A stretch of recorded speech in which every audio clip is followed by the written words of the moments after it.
Hello everyone, this is Kate and welcome to Goodbye Narc, a Community of Healing. Remember to please like and subscribe and comment down below. I would love for you guys to share your thoughts, feelings, and experiences with me. This channel is meant to be a safe space for survivors, and I try my best to educate and help others on narcissistic abuse. Also, if you guys would like to further process and chat with me, my email will be linked in the description below. So for today's topic, I wanted to talk about developing an anxious attachment style after narcissistic abuse.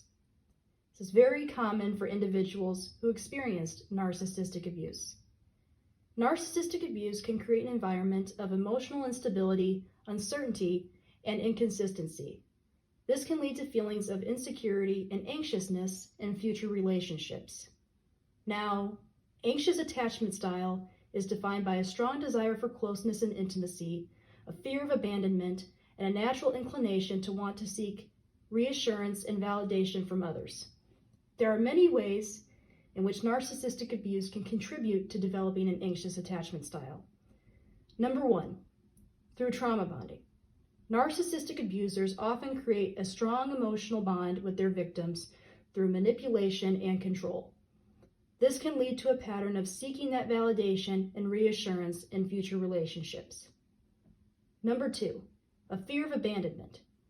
Narcissistic abusers may threaten to leave their victims or withhold affection as a form of power and control.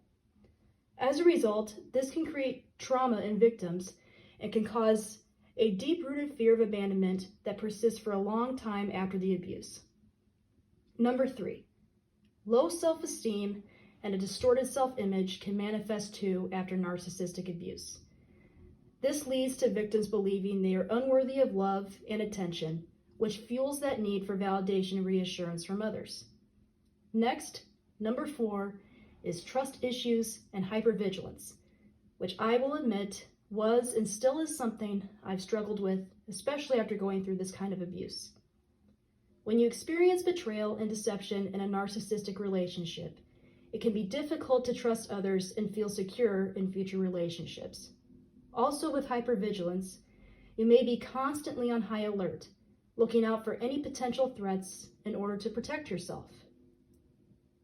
Some other common symptoms of anxiety that may be experienced after narcissistic abuse is constant worrying and racing thoughts that you feel like you can't control.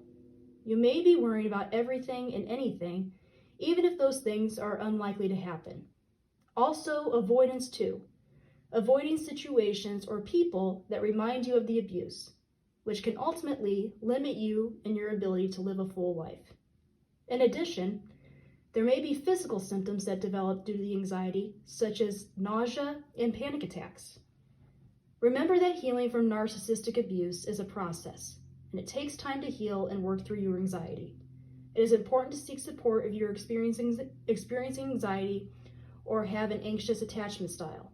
Grounding yourself, practicing mindfulness, therapy, communicating your needs, and setting boundaries in your future relationships are all helpful tools in managing the anxiety. Please take care of yourselves and remember to be patient and compassionate with yourself in your healing journey.